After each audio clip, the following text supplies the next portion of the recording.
So thank you so much again, Reid. We're so excited to have you here.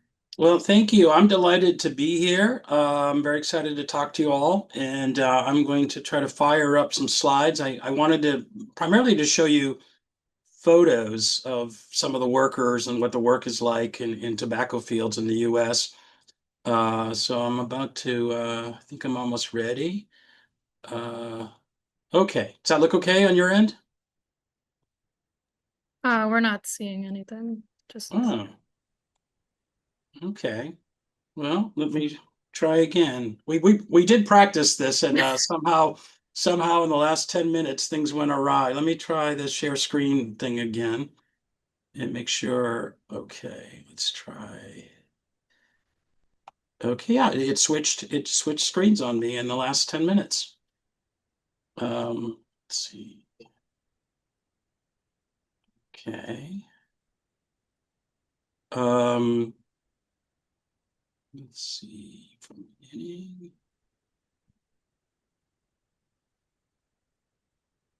How's that looking? we do see your notes. You see my notes. Okay. Yes. I'll try it one more time. Okay, let's see.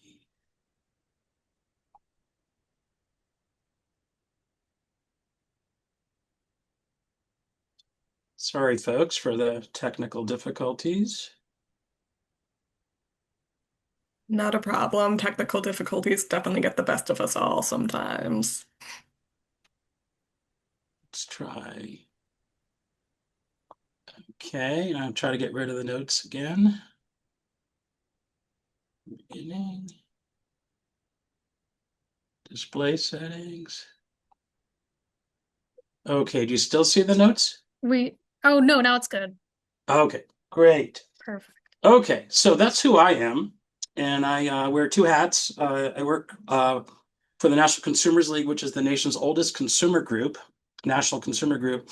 And I also coordinate the Child Labor Coalition for them.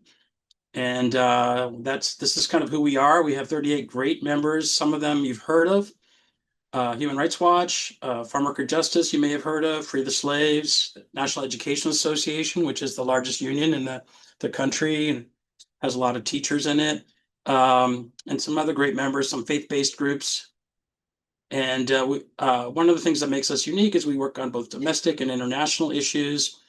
Internationally, there's still 138 million children who are trapped in child labor. Folks are typically surprised by that number. They think it's a much smaller amount.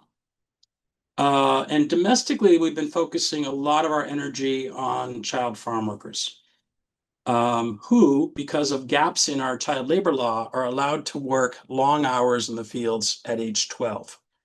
They really can work unlimited hours unless they're missing school under federal law. Now, some states have slightly tighter rules, but for the most part, they can work unlimited hours as long as they're not missing school. This is a child who's harvesting onions. I met this boy, Jesus, 12 years old, working really difficult labor. And what these loopholes are one of the reasons why the US has not ratified the International Labor Organization Convention 138, which basically controls the minimum age at which kids can work, because we let kids work at 12. And internationally, most countries are not permitted to do that under ILO rules. You have to be 15 in developed countries, 14 in undeveloped countries, and we're completely in violation of this. So, uh, and I wanted to show you, so I have photos of kids working tobacco that I'll show you soon, but I wanted to show you these photos because these are photos that I took, and you can see the kids' faces and just get an idea of their personalities and what they're like. And I met this girl in Texas, in South Texas. She was only 9 years old. You can see she's struggling to use these giant scissors to trim onions. This little boy was only 10, and he had cut his finger. You can see the Band-Aid. He's also using very sharp scissors. He was barefoot, wearing a soccer outfit, so very vulnerable to the brutal sun and pesticide, you know, pesticides are in the field potentially. So, really worried about that. He's a very nice little boy, and he was working like a grown man. And this was his cousin, Yesenia. She was 12. Her grandparents and her parents were in the field at the same time. So it really drove home the generational poverty of migrant work for migrant farm workers. And you can find families like this in New Jersey working in fruit and vegetable fields. Mariella 10 was sick when I met her in South Texas. Once again, using these giant scissors. We had a colleague on the CLC who grew up working in the fields, and she said that after her spring vacation working in the fields, her hands were so sore she couldn't hold a pen.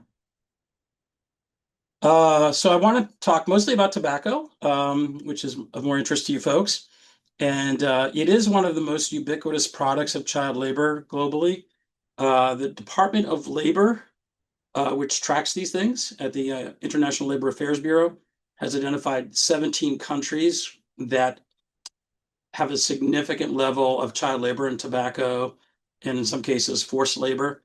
They don't, they, the US is not on this list because that wasn't part of their mandate, but it is, it's right up there with coffee and a few other products, gold mining, that has the most countries with child labor using the product. And this is what a tobacco field looks like. I'm sure I'm preaching to the choir here. You folks have probably seen this either in person or in photos, but you can see it's like a jungle. In the US, you have to be 21 to buy cigarettes, but you can work in a tobacco field at 12, and we just don't think that makes any sense at all. There's a historic photo from the famous photographer Lewis Hine, who took photos around the turn of the century and helped us get a lot of child labor laws passed. NCL was instrumental in a lot of those laws. And I'm going to fast forward to 2014 because that's when a Human Rights Watch report came out, and they're one of our members. And when the report came out, it was caused really a media sensation, and we started getting besieged by media requests. And basically, they found that a lot of children working in tobacco fields in the U.S. were becoming ill from the work they were doing. A majority of the kids they interviewed had reported symptoms that correlated with green tobacco sickness. And those symptoms included headaches, dizziness, nausea, vomiting, in some cases fainting. And, it's so desperate. The kids and the adults often wear black plastic garbage bags while they work in a desperate attempt to keep the nicotine residue off of their skin. The problem with that is these fields are really hot often. So it's really kind of a difficult situation to work in. This is a Human Rights Watch photo. I think she was 17. There's some tobacco residue on a child worker's hands. Very sticky stuff. And it's not just the tobacco that's a problem and the nicotine poisoning. It is some height work. These are probably older teens because you have to have the ability to straddle these beams in the drying sheds, but you can see how manifestly dangerous that work would be. A little bit more on green tobacco sickness. It's a specific occupational illness regarding the handling of wet tobacco leaves. And the nicotine is absorbed through the skin. It often happens in hot, humid climates. And the same symptoms I reported earlier. And it's not just the tobacco, it's not just the nicotine poisoning. At the same time, the kids and adults are subjected to pesticide exposure, extreme heat, especially in the top tobacco producing states, Kentucky, Tennessee, Virginia, and North Carolina. Those are all states that have excessive heat in the summer. So, it's all like a toxic brew. And sharp instruments. This kid is holding what looks like a machete type of device to cut the leaves. And and you can see how it gets all over you because of the height of the leaves when they get mature. Um, so there was quite a bit of reaction to the Human Rights Watch report. I've been doing this for 30 years, and there have been only a few times where we've had the public en masse and the media en masse react to things, and this was definitely one of them. This is a Washington Post editorial that urged the Obama administration to do more to protect kids harvesting tobacco. New York Times editorial board did a nice editorial saying the same thing. They were appalled. So this is, that was 12 years ago. I think this was the Atlantic magazine, did a nice story. We had tons of media. This was a couple years later. I did a piece for The Guardian, arguing that it was time to fix the broken child labor laws. We have a working relationship with Nobel laureate Kailash Satyarthi. He won the Nobel Peace Prize the same year Malala did, and he has dedicated his life to eliminating child labor. And we asked him to tweet about this to the president, and he did.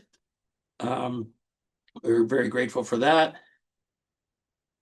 And we got some support, interestingly, from the tobacco industry. There was this group, the Council for Burley Tobacco, an industry group that represented 5,000 tobacco workers. At the time of the Human Rights Watch report, said, "We do not condone the hiring of anyone under the age of 16 for work in tobacco anywhere in the world." So we were really pleased that, an industry group would be on our side of this issue. And this is a young lady that Human Rights Watch was working with. I think she was one of the interviewees, that Margaret Worth. That's Margaret in the background. She's the one who wrote that excellent report. And Celia testified at a press conference we did and said that the green tobacco sickness made her feel like she was going to die. So, literally, it's not something that nicotine can kill someone, but the amounts of nicotine absorption are not enough to kill the workers, but it did make her feel really, really ill. One cool thing about this whole episode was that Congress reacted very quickly, and we saw bills in the House and Senate. A bill introduced by Representative Cicilline from Rhode Island in the House, and that bill is now championed by Representative Rosa DeLauro from Connecticut, which has some tobacco in it, and Representative Durbin in Illinois. Durbin, interestingly, actually worked in a meatpacking plant when he was a teenager. So he had some experience with, he wasn't a child laborer at the time, but he was just barely an adult. The bill in the House is doing quite well. It has 62 co-sponsors and 4 co-sponsors in the Senate, and it essentially would ban child labor in U.S. tobacco for anybody under 18. We have another bill that we've been working for a long time, and it would raise the base age that kids can work. I told you before it was 12, and it would raise it to at least 14, and it would raise the age of hazardous work from 16 to 18. And so if we then get tobacco labeled hazardous, if we pass the bill and then get tobacco labeled hazardous, we could ban child labor and tobacco. It'd be another way to do it. The bill has had over 100 co-sponsors in the past. Its current champion is Representative Ruiz, who's from California. He's a physician and he grew up in a farm worker family. So he has, he understands what the life of a migrant farm worker is like. I just told you what that bill does. We're really pleased about that bill. Another thing I wanted to tell you briefly about is that Barack Obama tried to update the hazardous work rules for teenagers in 2009-10, and that included a ban on child labor and tobacco.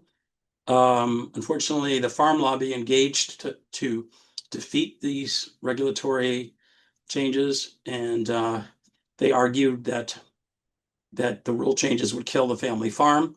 We thought this was kind of a ridiculous overstatement, but it caused Obama to withdraw the rules, and he surprised us by saying that the administration would never try to update these safety rules again. They're basically common sense safety rules that said things like, we don't want kids working at heights of 20 feet. They shouldn't really work at a height of more than 6 feet. They shouldn't harvest tobacco. We thought they were all common sense. Okay, so I'm going to go flash backward a little bit to when the report came out from Human Rights Watch, and talk a little bit about how the industry reacted. And they had kind of a scandal on their hands. And so Tom Perez, the Secretary of Labor, called the companies in, and Human Rights Watch in, the Child Labor Coalition in, a few other NGOs, and we discussed solutions.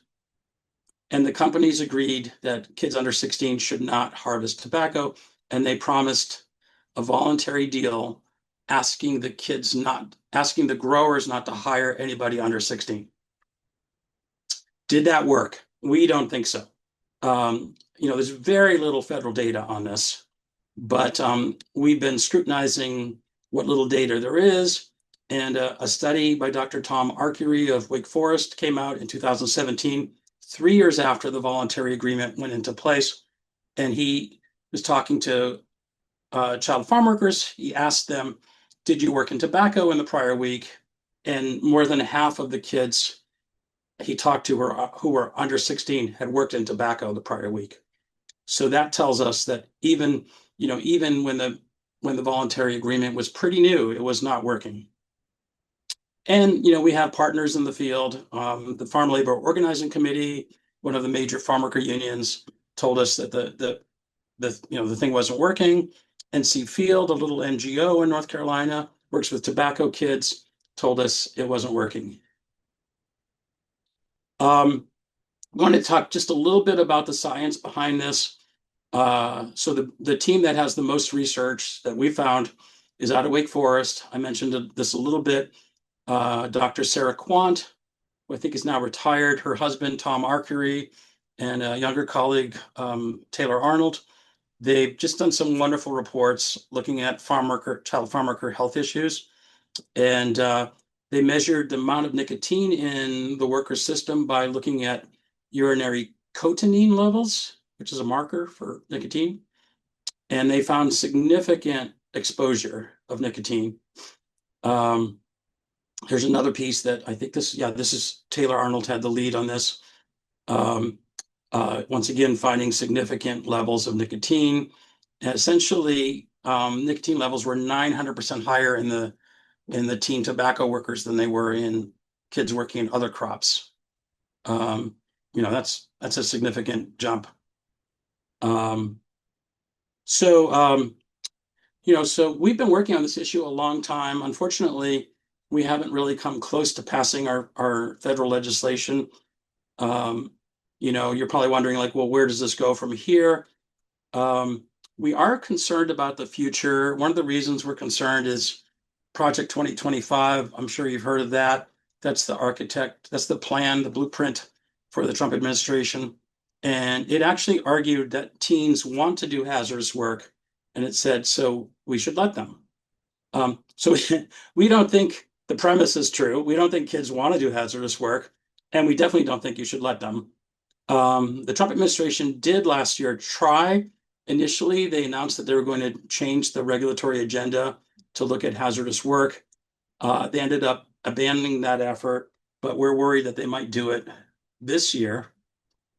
And we are also seeing very few signs of child labor enforcement from the federal level. And that's important because a lot of states rely on the federal government to do the enforcement of child labor laws.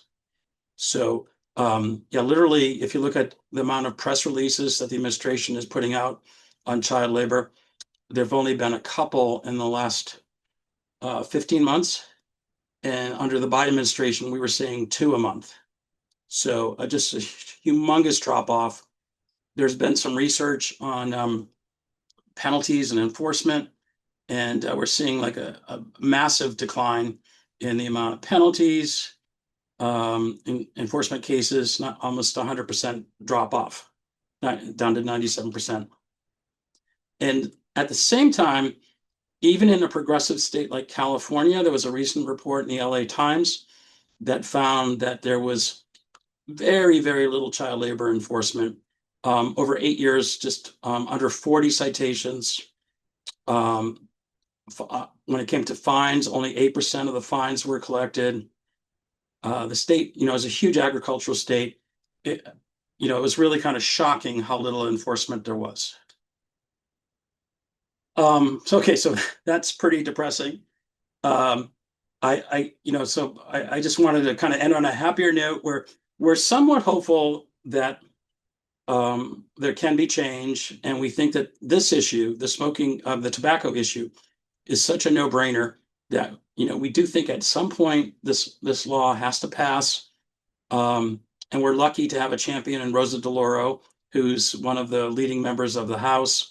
Um, she's the chair of the Appropriations Committee. If the Dems win back the House, so she'll have like a lot of power. Senator Durbin is retiring, but maybe his colleagues will say, let's give him a little gift on the way out. So we're hoping that we might be able to squeeze this through if the numbers change in the House and Senate.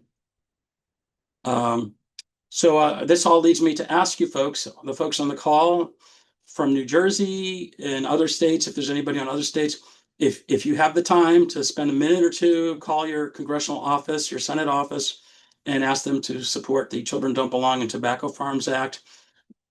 We think that this is such a good idea. It would help improve the health of child workers. And there are a lot of educational impacts on these kids. So in New Jersey, only 3 House members have co-sponsored already out of the 62 co-sponsors. Those are the 3. So 9 have not co-sponsored, and neither Senator Booker nor Senator Kim are on the Senate bill. Okay, that's me. And I should have probably left that on a little bit longer, but anyways, that's my spiel.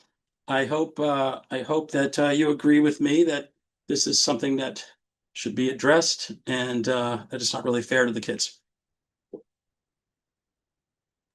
That was really great. Obviously very upsetting, but really great to hear from you, just with all your expertise. It's one of those things where you see how tobacco affects people at almost every stage except the beginning stage. You would never assume that like just the plant itself and those harvesting the plant are at such great risk. So that really gives me a lot of understanding of how tobacco is truly harmful at every stage from the beginning to the end. So I appreciate that.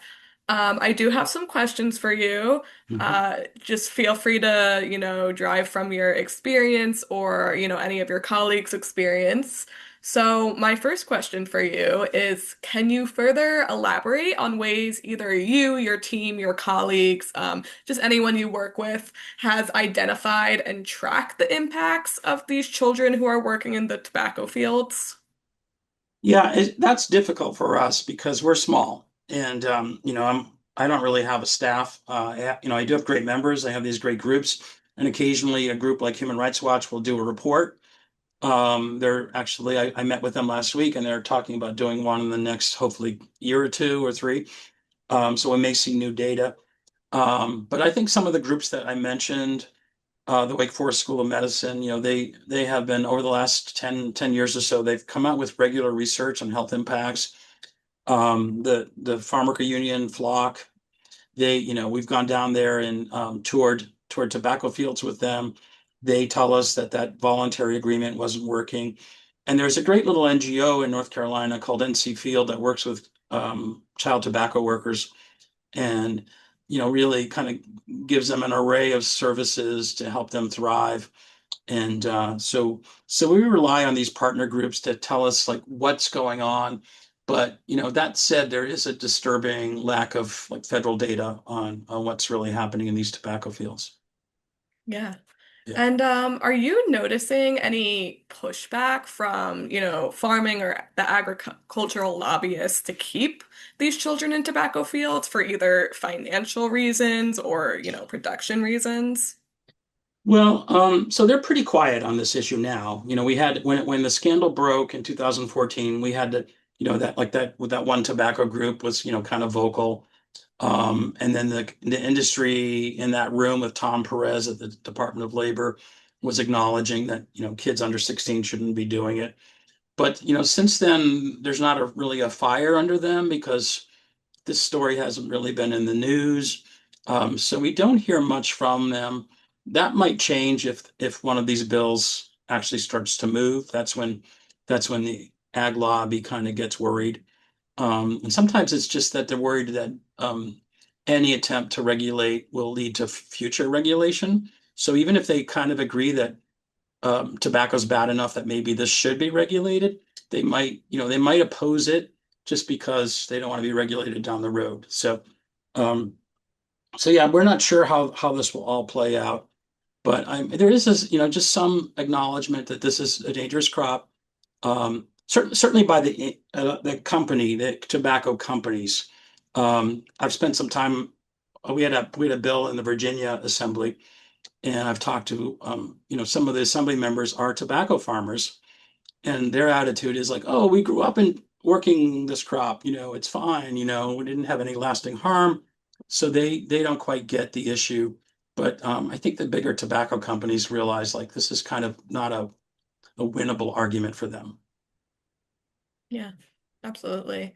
And I know we talked a lot, or you talked about a lot about the health conditions, such as, green tobacco sickness. So I'm just kind of wondering if you could expand a little bit more on those common health conditions and human right violations. So, for example, maybe how does green tobacco sickness show up in daily work? What else besides, just the trash bags are children doing to prevent it? And what are some other signs of nicotine poisoning or stress you've seen? Well, I think the way I think of it is that the symptoms I've spoken about, the headaches, dizziness, fainting, vomiting. Um, they're kind of flu-like, So like we've all had the flu, and we felt really, really sick at times. And I think that this is what the kids are experiencing. But there's also some fear, growing fear that there are long-term impacts from the nicotine absorption over several years, because these kids aren't typically working just one summer, or one after school. Some of them are doing this for years and years, and then some become trapped as adults. Um, so there's a lot of concern about the long-term impacts of that.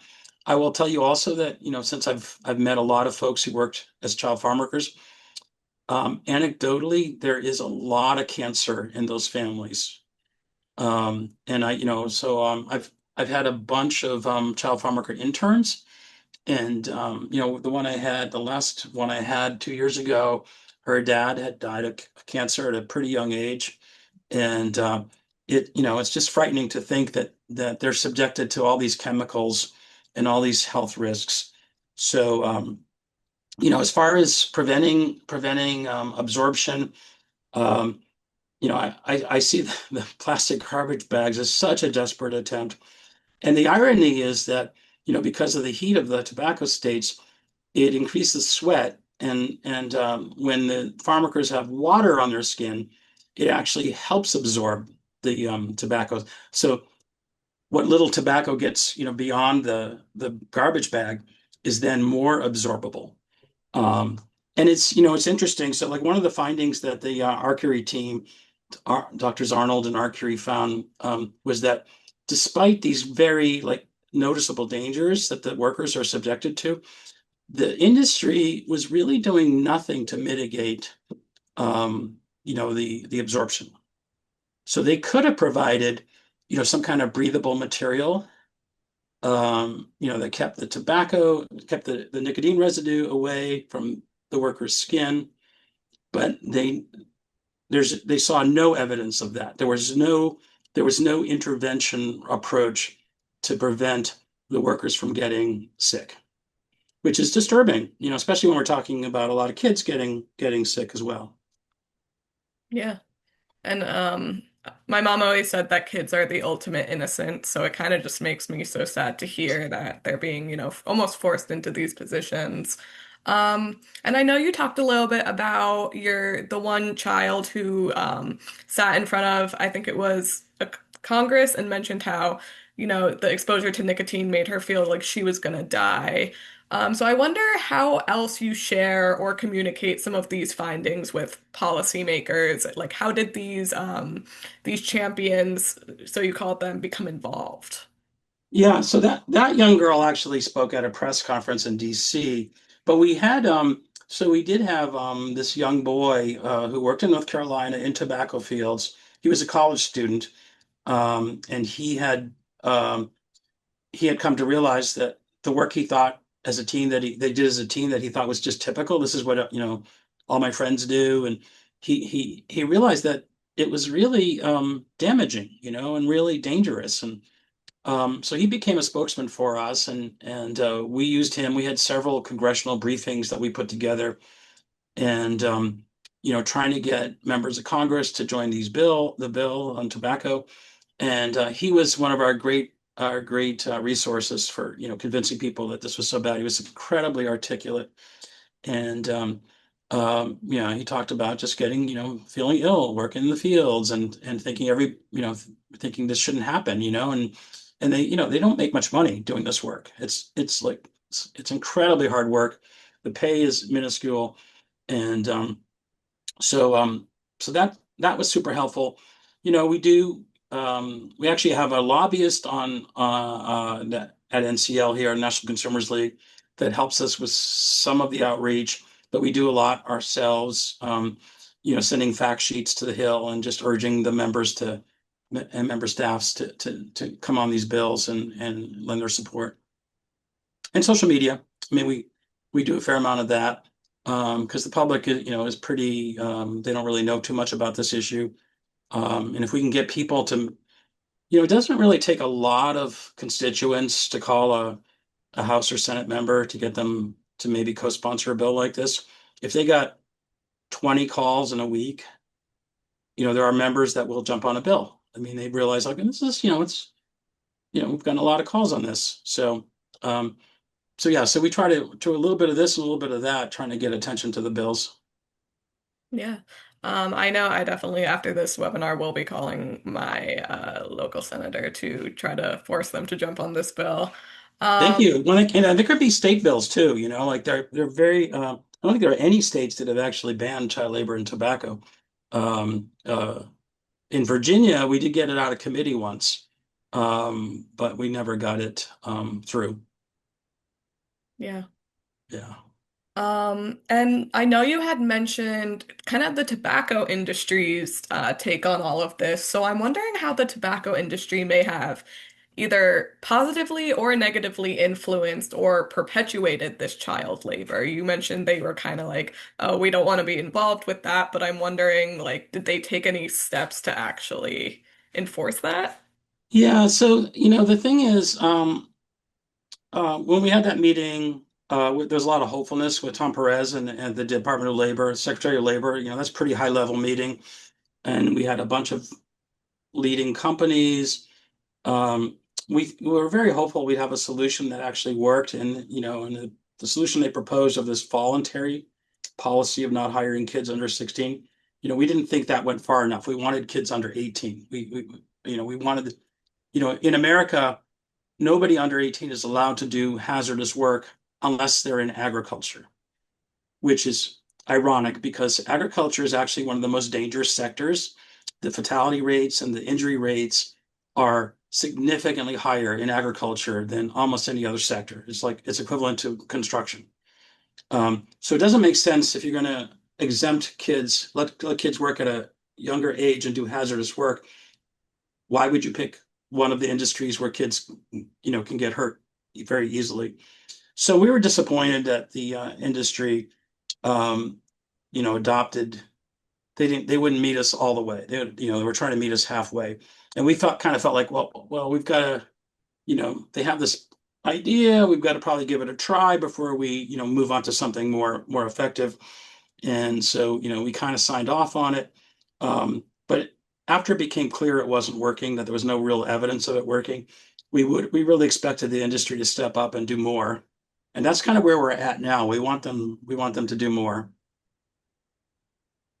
Yeah, absolutely. And yeah, I agree with what Quinn said. It is kind of wacky. You need to be 18 to, operate a meat slicer, but you could be like 10 or 11 working in the tobacco fields. Like that's just crazy to me. It, Um, yeah, yeah, it's a no. I think this is a no-brainer. I think every member of Congress should be on this bill, and and it's also, I mean, as you all know, it's a crop that kills millions of people every year. This is not, it's not something.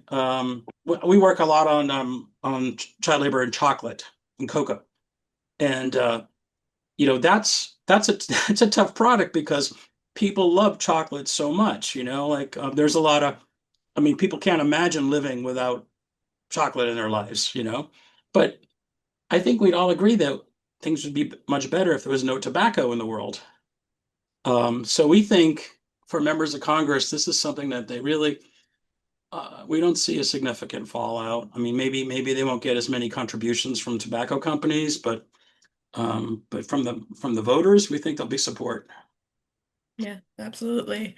And I guess my closing question for you is you talked a lot about proposed bills and all that kind of stuff, stuff that you've been struggling to get through to Congress and get passed. So I'm wondering what programs or initiatives have maybe shown success or been impactful in reducing child labor in tobacco growing regions. Well, so we don't have much evidence on that. I mean, there is that group ECLT that operates, I think, mostly overseas, eliminating child labor and tobacco. I think they have a lot of staff in Malawi, and they've had some success in making things a bit safer for kids. So there are techniques.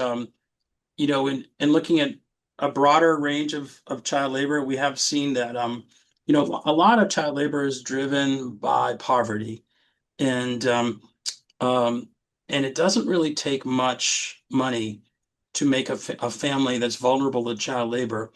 Uh, you can give them a small amount of money, and that may be enough for the parents to say, "We can keep Jose in school. We don't have to make him work. We don't have to ask him to work." And so that technique has been applied in countries like Mexico and Brazil.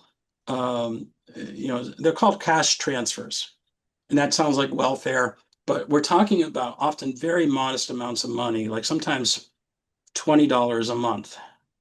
And basically what they do is they give the money to the moms, um, and they say, like, you just have to promise that you won't pull your child out of school, but we'll give you this every month. And I may be using numbers that are a little bit dated, but say it's $50 a month. I don't, it's a relatively modest amount. And so we have seen, experimentation with that, and we think it's an effective tool. But I also say that, since I have met, folks who've survived child labor and agriculture and gone on to college, some of them found that these after-school programs that have existed in the past, not so much at the moment, but they found them extremely helpful in helping them catch up to their kids, their peers in school who don't migrate, who don't work in the fields. These are programs that typically, like NC Field, and provide, tutoring and counseling and talk about, like, what is going to college like, how do you go to college, things like that. Those programs can really help these farm worker kids catch up to their peers. So we support those as well. Yeah, that's awesome. So I'm gonna turn it over to everyone else here to see if we have any questions. I already see one in the chat. And that question is, do health outreach workers that go to farms in states where there are where there are the most farms regularly take info out to the adults specific to the dangers of children? Like, are they providing them with educational materials? I do believe that's the case. I used to work for a farm worker group, a national farm worker group, and they had members in all the states. And at that point, I met some really amazing, migrant clinicians. that were doing phenomenal work and really loved the population they were working with, and would bring them health information. And that group I worked with, they also were doing pesticide safety training through an AmeriCorps program. And because a lot of farm workers didn't really understand the dangers of the pesticides that they were surrounded by. So I do think that and that's a really important part of this whole puzzle, is, informing farm workers. A lot of them are, they're frankly, a lot of like the parents of farm worker children did not graduate high school. They only have like an elementary school education. Some of them are indigenous people who don't even speak Spanish, and they need help. Need to understand like what risks they're being subjected to. Yeah, absolutely. And I also, I implore everyone to either put a question in the chat or take themselves off mute and ask a question. Um, yeah, Quinn, go ahead. Yeah, hi. Fascinating information. And I have to say, like I feel so silly that I've never considered. I grew up in Southern Maryland, where tobacco farms were incredibly prevalent during my childhood. Barns, tobacco barns, you can spot them a mile away because the planking is not super tight together, to allow airflow and stuff. Really high rafters, the whole nine yards. If you went to my high school reunion and asked that group of people, how many people worked in fields, the hands would go up. And I want to say it was predominantly boys rather than girls, but I do know there were some girls cutting tobacco, but it was a very prominent summer job for kids that I grew up with. And the money was actually really decent. I mean, they worked long, hard hours, but they knew they'd have a job for the entire, length of the harvest season.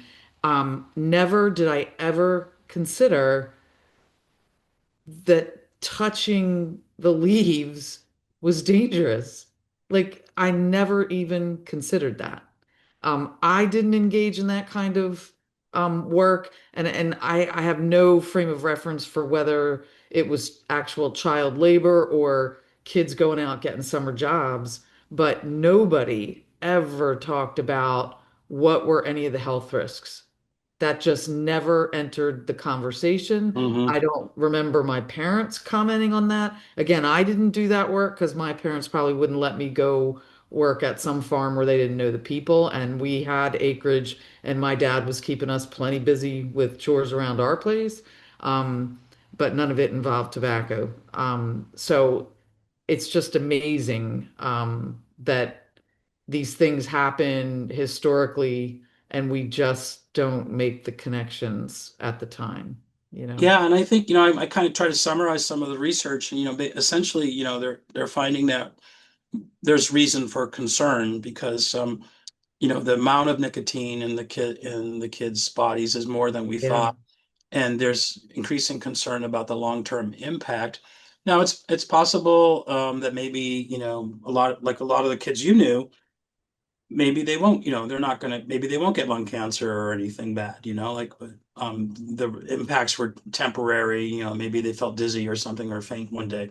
yeah, Um, but our position is, why take a risk? If there's a potential for a danger, why not just let adults do this work? for sure, for Yeah. sure. Like it was just such a prevalent, ingrained into the culture of that geography. It was everywhere. I mean, this is back in the 70s and 80s, and I think tobacco use was so normalized anyway. But down to like the house I grew up in was, 200 and some years old. It was a historical um, home, and they used tobacco stakes back in the 1800s when they built homes, that we had tobacco stakes in between the plaster walls. It's what provided structure. Wow. So it's just really interesting to think about again how these in certain areas how ingrained things are in the culture and how difficult it is to make the changes necessary that can improve, the health and functioning for children and Mhm. families.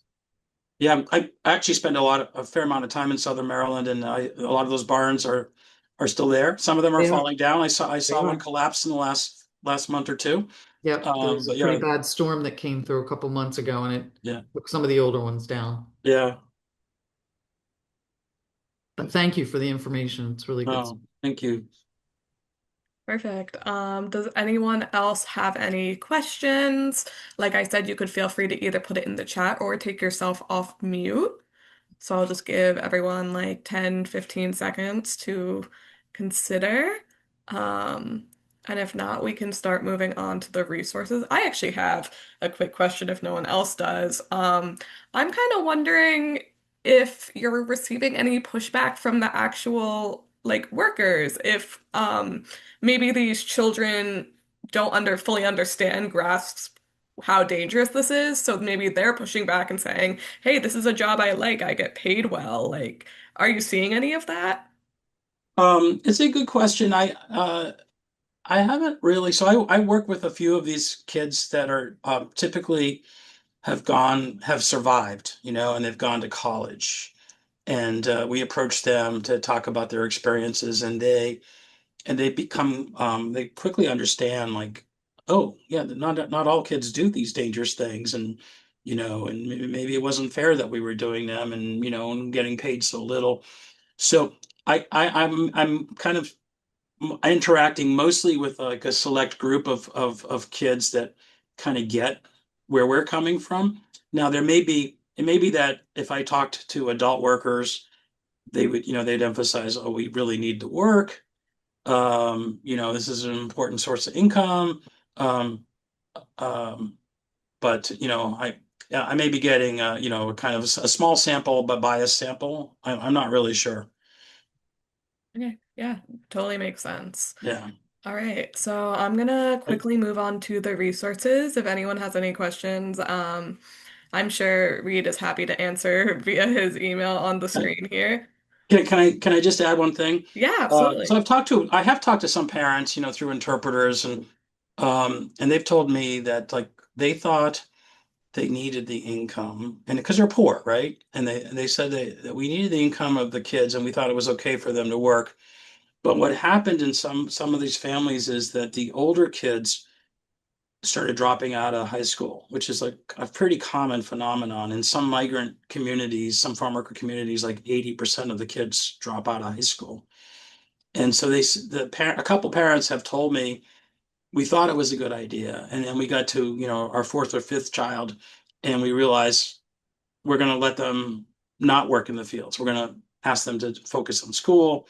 And those kids got through, and they were able, often, I mean, there's such close families. They often help their parents, financially when they graduate college and get good jobs. They help their families financially. So I do think that even though there are some farm workers who would say, "Oh, we need the work," don't regulate us. There are other families that kind of realize, like, oh no, the education route is a more more productive route. Yeah, absolutely. Makes sense. Um, Perfect. And yeah, Maya put your information in the chat. So hopefully if anyone else comes up with any questions, they can reach out to you. I'm just going to quickly go through some of the New Jersey cessation resources that we have available in our state. So I am gonna quickly do this. And I hope everyone can see that. So great. So some New Jersey smoking cessation resources, of course, include New Jersey Quit Line, which is a wonderful program we have across the state of New Jersey. It's a 24/7 hotline for people looking to quit using tobacco or nicotine. Qualified callers receive 2 weeks of the free nicotine replacement patches. We also have Moms Quit Connection for families, which helps those who care for a child aged 8 years old or younger quit smoking. You don't have to be a mom or a dad. You could also be an older sibling, an uncle, a grandparent. If you take care of a child aged 8 and 8 years old and younger, you are qualified for this. We also, of course, have our Tobacco Free for a Healthy New Jersey Quit Centers, which provides the option to quit with a support group. They also provide free NRT for those who qualify, as well as counseling. And just going to move on to the next our next slide. So a little bit about the cooperative and our free statewide tobacco services. Like I mentioned earlier, we offer New Jersey Quit Line, which offers both youth and adult programs. You must be ready to quit for this program. We offer 24/7 telephone and web-based counseling and the free nicotine patches for qualified callers. We offer 5 sessions per attempt and 2 attempts per year. So we offer about 10 sessions per year, which is a really awesome resource to have. We also have Mom's Quick Connection for families, which is for pregnant parents or caregivers with a child aged 8 years old and younger. You do not need to be ready to quit for Mom's Quick Connection for families, and we also offer telephone or face-to-face counseling in your community, including standard business hours, and we offer unlimited sessions for this. We also have Quit for Kids, which is for the same the same group of people I mentioned previously. You do not need to be ready to quit for this as well, and you also receive personalized text messages every week. We offer unlimited sessions, and you could text Quit for Kids to 53016 to register. Alrighty. And a little bit more about New Jersey Quitline. We offer a lot of youth support services to our youth. Our youth between the ages of 13 to 17 and adults over the age of 18. You have access to online dashboard with self-help materials, including TikTok-like videos, animations, podcasts, and quizzes. You also have access to a chat feature with a quick coach. And some of the examples of topics covered include the health impacts, the cost, financial environment, social impact, peer pressure, triggers, substitutes distractions, slips, and sticking with your goal. So a lot of great resources, fun materials on here as well. Um, a little bit more about our tobacco trainings and education. We offer our Ask Advise Refer, a brief tobacco intervention model, which is CDC evidence-based best practice model on tobacco prevention and intervention for healthcare professionals. We also offer Tobacco 101, where you can learn about the risks of tobacco use, including tobacco's impact on health and communities. We offer Can We Talk, which is how to talk to youth about smoking and vaping. And we aim to teach community members how to engage in conversations with their children about the dangers of smoking and vaping. This is great for teachers and parents. We have Get Ready to Quit, which is proven strategies and advice offered to individuals who are ready to quit smoking, vaping, or know someone who is. And our Rinse You the Raccoon Rides Tobacco Free program, which is a special educational campaign, a story time available for children between the ages of 3 and 10 to learn about the dangers of secondhand and third-hand smoke. We also offer a Train the Trainer available for this one as well. And I also want to go over our colleagues at Tobacco Free for a Healthy New Jersey. So, Tobacco Free for a Healthy New Jersey is our largest collaborative effort to reduce the health consequences of tobacco use and the harm from secondhand smoke exposure through prevention, education, and cessation methods. Um, they have multiple different initiatives, including policy actions, the smoke-free public places, smoke-free housing, and our point of sale initiatives. They also offer community initiatives such as Tobacco Free Tuesday and Don't Get Vaped In. And some amazing programs they offer are Incorruptible Us, NJ Quits, and Working Well Tobacco Free. So I'm gonna quickly move on to our final slide, which is to join us in August. We're taking a brief pause from our webinar series just for the summer, but we welcome you all to join us again in August. We're not sure who the speaker will be, but we're very excited to whoever it is. So once again, I'd really like to thank Reid. You've been amazing. This was so interesting. I'm so happy that you were able to join us and teach us about this kind of stuff. It's something you don't hear about often. And so I can really appreciate the work you do. And let me be the first to say, I hope you have a very enjoyable retirement and you deserve it after all the hard work you've done. Thank you, Juliet. I really appreciate the invitation to talk to you folks today, and thank you for the good wishes too. Of course. So, on that, I'll let everyone off. I'm going to stop the recording now as well. And I hope you all have a wonderful day and a great weekend.